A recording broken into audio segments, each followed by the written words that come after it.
नमस्कार, मी भाग्यश्री तुम्हा सर्वांचं आपल्या चॅनलमध्ये मनापासून स्वागत करते आणि आज आपण खूप सुंदर अशी डिझाईन तयार करणार आहोत. तर त्याकरिता येथे मी बॅक पार्ट कट करून ठेवलेला आहे, ज्याची पूर्ण उंची आलेली आहे 14.5 इंच, शोल्डर आलेले आहेत 5.5 इंच, आर्म होल म्हणजेच मुंडा आहे 6 इंच, छाती आलेली आहे 9 इंच आणि येथे कंबर बॅकडाट पिऊन ती देखील आलेली आहे 9 इंच. आता इथे वरच्या बाजूला आपण आपल्या गळ्याची मार्किंग करूयात. त्याकरिता इथे मला माझे रेडी शोल्डर 2.5 इंच हवेत, म्हणून मी अर्धा इंच मार्जिनचं घेऊन 3 इंचावरती एक मार्क केलं. त्यानंतर टेपला त्याच पॉईंटवरती ठेवून घेऊन खालच्या बाजूला जी माझी गळ्याची उंची आहे ती येथे मी 11.5 इंच घेते आहे आणि जी गळ्याची रुंदी आहे ती येथे मी 2.5 इंच घेते आहे. हा जो गळ्याचा आकार आहे तो आपण ग्लास शेपच्या आकारात तयार करणार आहोत. तर त्याकरिता जी तुमची खालची रुंदी असेल गळ्याची ती थोडीशी कमी घ्या, जी आपली गळ्याची वरची रुंदी आहे ना शोल्डरची त्याच्यापेक्षा, तरच येथे आपला ग्लासचा आकार तयार होईल. त्यानंतर हा जो बॅक पार्ट आहे त्याला व्हिडिओमध्ये दाखविल्याप्रमाणे ओपन करून घ्यायचा आहे आणि पुन्हा अगदी मधोमध फोल्ड करून घ्यायचं आहे. त्यानंतर इथे हाताने असं थोडंसं टॅप करून घ्या, म्हणजेच थापून घ्या, जेणेकरून आपली या साईडची डिझाईन त्याच्या समोरच्या बाजूला देखील ट्रेस होऊन येईल. त्यानंतर इथे मी अस्तर आणि मेन फॅब्रिक घेऊन दोघांनाही अशा पद्धतीने राईट साईडवर राईट साईड म्हणजेच बरोबरीच्या बाजूवर बरोबरीची बाजू ठेवून घेतलेली आहे. आता इथे आपल्याला काय करायचं आहे, व्हिडिओमध्ये दाखविल्याप्रमाणे जसा आपल्या गळ्याचा आकार दिसतोय त्याच आकारात अगदी व्यवस्थितरित्या याला स्टिच करून घ्यायचं आहे. फक्त स्टिच करत असताना एकाच गोष्टीची काळजी घ्या, गळ्यामध्ये आपल्या जेथे कुठे कॉर्नर म्हणजेच टोक आलं असेल अशा वेळी निडल म्हणजेच सुईला आतील बाजूस तशीच ठेवून घेऊन फक्त बॅकपार्टला फिरवत पुन्हा जसा आपल्या गळ्याचा आकार दिसतोय त्याच आकारात अगदी व्यवस्थितरित्या इथे तुम्हाला त्याला स्टिच करून घ्यायचं आहे. आणि जर व्हिडिओ तुम्ही काळजीपूर्वक पाहत असाल तर तुमच्या एक गोष्ट लक्षात आली असेल, मी गळ्याच्या मध्यभागावरती त्याला बॉल पॉईंट पिन्स लावून पिन्सने सिक्युअर करून घेतलेला आहे, जेणेकरून आपण जेव्हा गळ्याचा आकार स्टिच करू तेव्हा आपलं कापड इकडे तिकडे हलणार नाही आणि गळ्याचा आकार आपण जसा ड्रॉ केला आहे तसाच अगदी तो स्टिच देखील केला जाईल. त्यानंतर इथे कमरेच्या बाजूला मी अर्धा इंच मार्जिन घेऊन सरळ स्टिच करून घेते आहे. जर आपण अशा पद्धतीने स्टिच केलं तर बघा शेवटी आपल्याला सेपरेटली कमरपट्टी स्टिच करावी लागते, तर त्याची येथे गरज लागणार नाही आहे. इथे तुम्हाला फक्त अर्धा इंच मार्जिन घेऊन कमरेच्या बाजूला सरळ स्टिच करून घ्यायचं आहे आणि त्यानंतर इथे हे जे कमरेच्या बाजूला जास्तीचं कापड दिसतंय ना त्याला देखील तुम्हाला व्हिडिओमध्ये दाखविल्याप्रमाणे अगदी व्यवस्थितरित्या कट करून घ्यायचं आहे. त्यानंतर आता इथे वरच्या बाजूला गळ्याच्या आतील बाजूस व्हिडिओमध्ये दाखविल्याप्रमाणे थोडंसं जास्तीचं कापड ठेवून संपूर्ण गळ्याची कटिंग अगदी व्यवस्थितरित्या इथे तुम्हाला कंप्लीट करून घ्यायची आहे. त्यानंतर आपण गळ्याच्या आतील बाजूस हे जे जास्तीचं कापड ठेवलं होतं ना त्याच कापडावरती तुम्हाला इथे व्हिडिओमध्ये दाखविल्याप्रमाणे छोटे छोटे कट्स देऊन घ्यायचे आहेत. फक्त कट्स देत असताना एकाच गोष्टीची काळजी घ्या की तुमचे हे कट्स आपल्या शिलाईवरती जाणार नाही. त्यानंतर येथे जो हा आपला गॅप क्रिएट झाला आहे ना त्याच गॅपमध्ये हाताला पास करून या बॅक पार्टला व्हिडिओमध्ये दाखविल्याप्रमाणे अगदी व्यवस्थितरित्या सरळ बाजूस पलटी करून घ्यायचं आहे.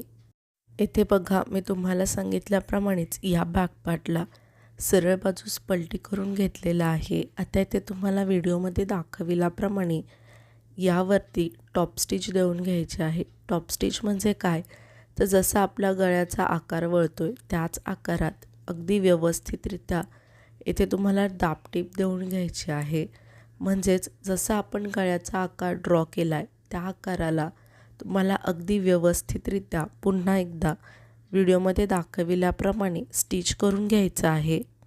त्यानंतर इथे कमरेच्या बाजूला देखील तुम्हाला टॉप स्टिच म्हणजेच दाबटीप देऊन घ्यायची आहे. इथे देखील तुम्हाला जास्ती काहीच करायचं नाही आहे, व्हिडिओमध्ये दाखविल्याप्रमाणे अगदी सरळ कमरेच्या बाजूला व्यवस्थितरित्या स्टिच करून घ्यायचं आहे. त्यानंतर येथे तुम्हाला अस्तर आणि मेन फॅब्रिक एकमेकांना व्हिडिओमध्ये दाखविल्याप्रमाणे अगदी व्यवस्थितरित्या चारही बाजूने स्टिच करून घ्यायचं आहे. तुम्ही इथे ही पद्धत न वापरता नॉर्मल मी तुम्हाला ज्या पद्धतीने अस्तर आणि मेन फॅब्रिक एकमेकांना फॅब्रिक ग्लूच्या मदतीने स्टिक करायला सांगते ती देखील तुम्ही इथे पद्धत वापरली तरी देखील चालेल. त्यानंतर हे जे जास्तीचं कापड दिसतंय ना, त्याला देखील तुम्हाला अगदी व्यवस्थितरित्या व्हिडिओमध्ये दाखविल्याप्रमाणे कट करून घ्यायचं आहे. जर तुम्ही इथे अस्तर आणि मेन फॅब्रिक एकमेकांना चारही बाजूने फॅब्रिक ग्लूच्या मदतीने स्टिक केलं असेल तेव्हा देखील जे जास्तीचं कापड उरतं ना, त्याला देखील तुम्हाला सेम अशाच पद्धतीने कट करून घ्यायचं आहे. त्यानंतर हे जे आपले दोन्हीही बॅकडार्ट आहेत त्याला तुम्हाला अगदी व्हिडिओमध्ये दाखविल्याप्रमाणे व्यवस्थितरित्या स्टिच करून घ्यायचं आहे. इथे मी तुम्हाला एकच बॅकडार्ट स्टिच करून दाखवते. सेम याच पद्धतीने दुसऱ्या साईडचा बॅकडार्ट देखील स्टिच करून रेडी करायचा आहे. त्यानंतर येथे मी नेव्ही ब्ल्यू कलरची कॉन्ट्रास्ट म्हणजेच माझ्या ब्लाऊजच्या विरुद्ध कलरची लेस घेतलेली आहे आणि ती लेस जी आहे ती लहान आकाराची आहे आणि तिला आपल्याला व्हिडिओमध्ये दाखविल्याप्रमाणे हा जो आपण गळा रेडी केला आहे ना, त्याच गळ्याच्या कडावरती ठेवून घेऊन फक्त त्याला स्टिच करत असताना या गळ्यामध्ये जिथे कुठे कॉर्नर म्हणजेच टोक आलं असेल अशा वेळी लेसला अगदी व्यवस्थितरित्या फोल्ड करून तुम्हाला येथे गळ्याच्या कडावरती या लेसला व्हिडिओमध्ये दाखविल्याप्रमाणे संपूर्ण गळ्याभोवती स्टिच करून घ्यायचं आहे. आपल्यापैकी खूप जण व्हिडिओज पाहतात परंतु चॅनेलला सबस्क्राईब करत नाही, तर प्लीज असं नका करत जाऊ. चॅनेलला देखील सबस्क्राईब करत जावा. काय होतं ना, मला देखील समजत जाईल की हां, मी जे व्हिडिओज बनवते आहे ते तुम्हा सर्वांना आवडत आहेत आणि तुमच्या उपयोगात देखील येत आहेत. आणि जर अशी सबस्क्रायबरची संख्या वाढत राहिली तर मला देखील एक नवीन उमेद मिळते आणि त्याच नव्या उमेदीत मला तुमच्यासाठी असेच नवनवीन व्हिडिओज बनवण्याची प्रेरणा देखील मिळत राहते. तर प्लीज चॅनेलला सबस्क्राईब करून सपोर्ट करा. त्यानंतर येथे आपल्याला डिझाईन ड्रॉ करायची आहे.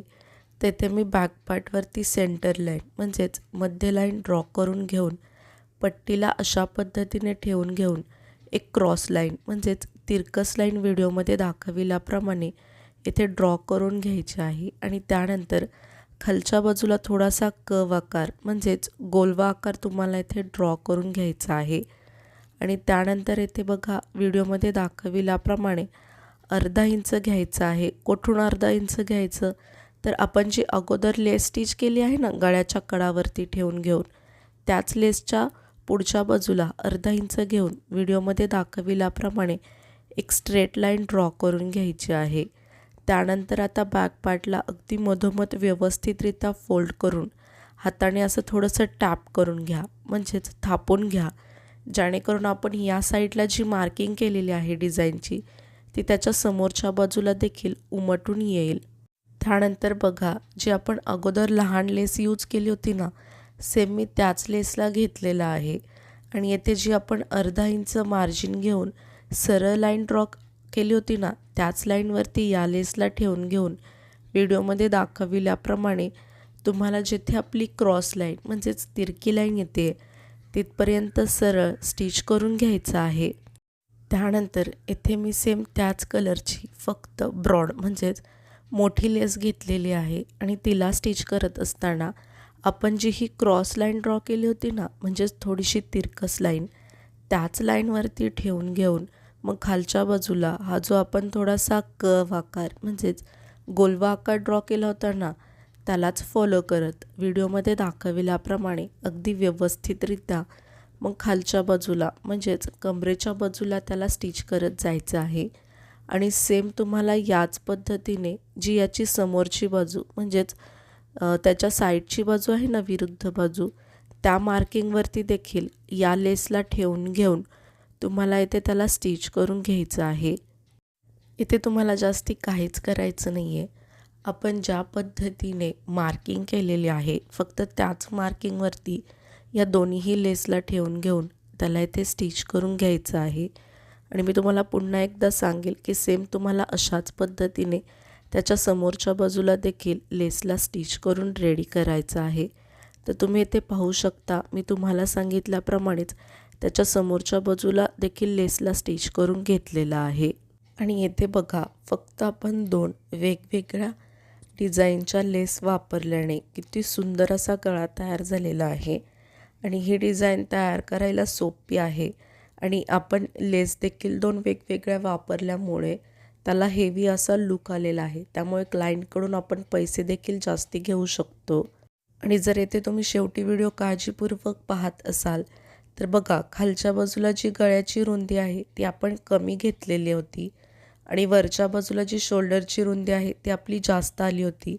त्यामुळे इथे आपला बरोबर ग्लास शेप म्हणजेच ग्लासच्या आकाराचा गळा रेडी झालेला आहे. तुम्ही आणखीन चॅनेलला सबस्क्राईब नसेल केलं तर प्लीज सबस्क्राईब करून सपोर्ट करा आणि व्हिडिओ अगदी शेवटपर्यंत पाहिलात यासाठी तुम्हा सर्वांचे मनापासून खूप खूप धन्यवाद.